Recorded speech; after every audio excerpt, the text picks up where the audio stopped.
I watched it and then just sat there and cried. We're going to be talking about John Mulaney's new special, Baby J, where he talks all about his drug addiction, intervention, time in rehab, and then in recovery. We're going to be going into that today because as someone also in recovery from addiction, I have a lot of thoughts about the special. I'm here with my tea and with my makeup. I mean, it's John Mulaney, it's really well written, it's well performed, it resonated so much with me. Already not got my mirror. Take two. So the special came out, I think, at the end of April, but I only watched it last week. I'd seen a few clips and I think I'd seen an interview that he did with Seth Meyers. So it wasn't like I was blindsided by all of the stories and everything that he's telling. I knew it was going to be about addiction going in and I was like, oh, this will be relatable. The problem was, I watched it and then just sat there and cried and I didn't know why. And a lot of the time when I'm crying, I'm like, oh, I'm tired or I'm hungry. But this, I was like, this is such a good story. He's told it really well. It was entertaining. Is it like an hour and a half or an hour and 20 minutes? That really special kind of thing where it felt long as I was watching it, but not in a bad way. I had a similar experience when I read Dracula. That felt like it went on forever, but in the best way, because you get such an in-depth view of the story. And so I felt a similar thing watching the special. This feels like it's going on forever. Really getting like the full experience of what he went through, and he's turning it into something entertaining, while also, I think, being really encouraging and inspiring and really brave, I think, some of the stuff that he shared, because he tells this story that I think you should watch it, so I'm not going to say what the story is, but about how he was getting money for his addiction, and he like admits that that's a really unlikable story. I've seen all his other specials. I like his writing on SNL. Sorry. Even as a fan, as I was hearing that story, I was like, wow, it's very brave of him to share that, because I was feeling myself start to really dislike him as he was sharing this story about money. It does a good job at showing what addiction drives you to. And it was interesting from my perspective as well, because I was like, I understand exactly where he's coming from. Not on that scale, he's talking about like tens of thousands of dollars, but I would do similar things in my addiction, because you don't really care how you get the money or how you get your substance of choice. You don't care how, you just need it. So even though I could really sympathize with what he was saying, because I've like been through the same thing, it still made me really uncomfortable. So I had like mixed feelings watching it.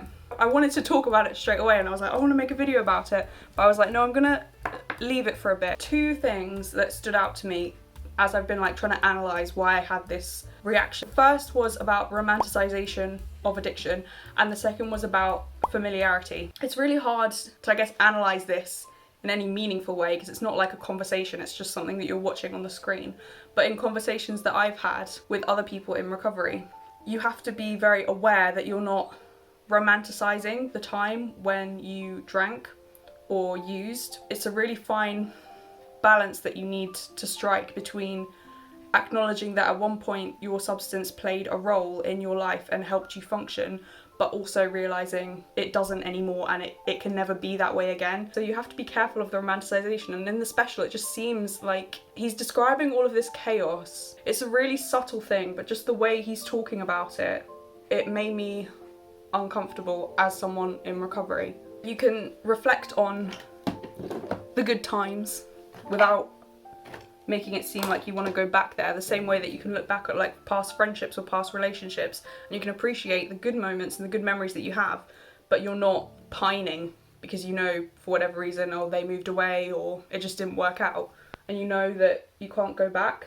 And there was something about the tone of it, and it could just be, it's probably just the way I'm interpreting it and what I'm getting from it, but it did make me uncomfortable, because it did seem at times like he was romanticizing it, but it's like, what is romanticizing it and what is just telling it like it is, but also then turning it into something that's entertaining for everyone to watch. So I do know that there's going to be a line there, and maybe I'm just reading too much into it. But in terms of the familiarity part, which is the second thing that really I've thought about and has struck me, clearly I can relate to a lot of what he talked about, because I had an addiction, I also went to rehab, I am now in recovery. A lot of the feelings that he's describing are not only well told in terms of he's a good storyteller, a good writer, performs it well, so you really feel like you're in the scene, but I also am then not only experiencing the scenarios that he's talking about, but I'm also connecting that with real feelings I have of real experiences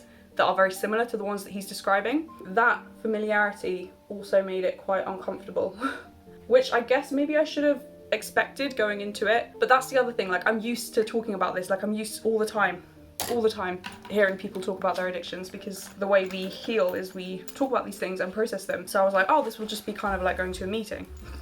Watching this special, hearing it, it's not really, because it's also having to be entertaining. For example, he tells a story about, and again, I'm not going to go into it because I think you could watch it, but if you have watched it, you will know the story I'm talking about with the Rolex watch, where he's talking about how he needs to get money. It's all very urgent, and he's running through town with his backpack, and he describes getting to the place and taking the backpack off, and he's sweaty. See, this is the thing. I watched it a week ago, but I have filled in loads of other details because I know exactly the feeling that he's describing.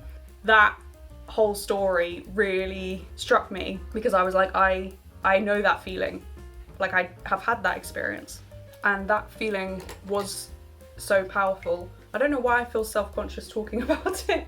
I would go to the shop, and on the way back from the shop, I'd have my backpack and it would be in my backpack. And that feeling of walking back, I have all of it now. Like I've not drunk any of it, but I've got it. Like I'm sorted. I don't have to think about this for another 24 hours. And it was this kind of relief.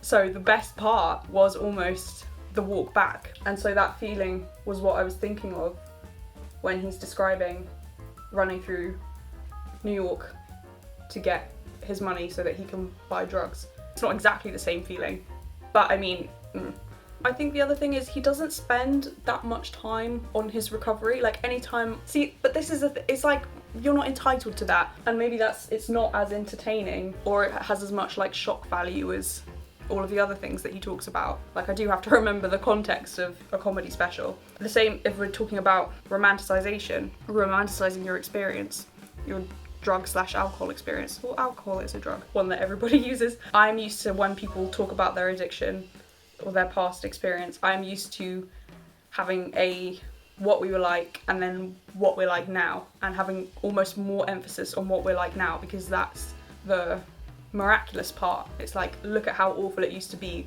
versus what it's like now. So I think that also troubled me because it felt like half the story.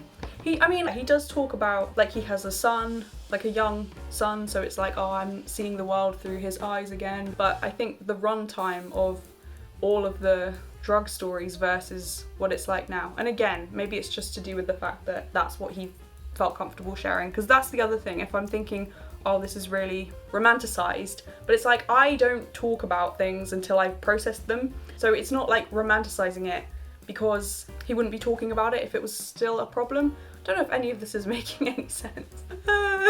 Please let me know in the comments your thoughts, because it was a very interesting experience. It was a very interesting watch, really good. I would recommend anyone watch it if you're someone who knows someone with an addiction, or if you just want to broaden your horizons a bit and hear something. I mean, above all, it's very entertaining, so I think it's definitely worth a watch. No one I know really likes watching comedy specials, whereas I am like, it's not that I necessarily like them either, but you know, I like watching SNL clips on YouTube, or I like watching like Middleditch and Schwartz improv. What other specials? I quite like Trevor Noah's specials on Netflix, or like Oh Hello, that's got John Mulaney in it. I like this kind of thing, and I was like, I want to talk about this, but no one in my life has watched it or cares to watch it. I was like, well, I'll make a video talking about it, and hopefully you can relate. Have you seen Baby J? Are you going to watch it? Are you also in recovery and could relate to any of the things that we talked about in this video? I would love to hear from you, so please do comment. Thank you so much for watching. If you liked this informal chit chat, get ready with me format, I will leave my get ready with me video where I talk about becoming supernatural, 500 Days of Summer and Lord of the Rings. Check that out. And I will also leave my sobriety and recovery playlist if you want to check out any of those videos and any of the recovery themes, addiction themes that I've spoken about in this video resonate with you.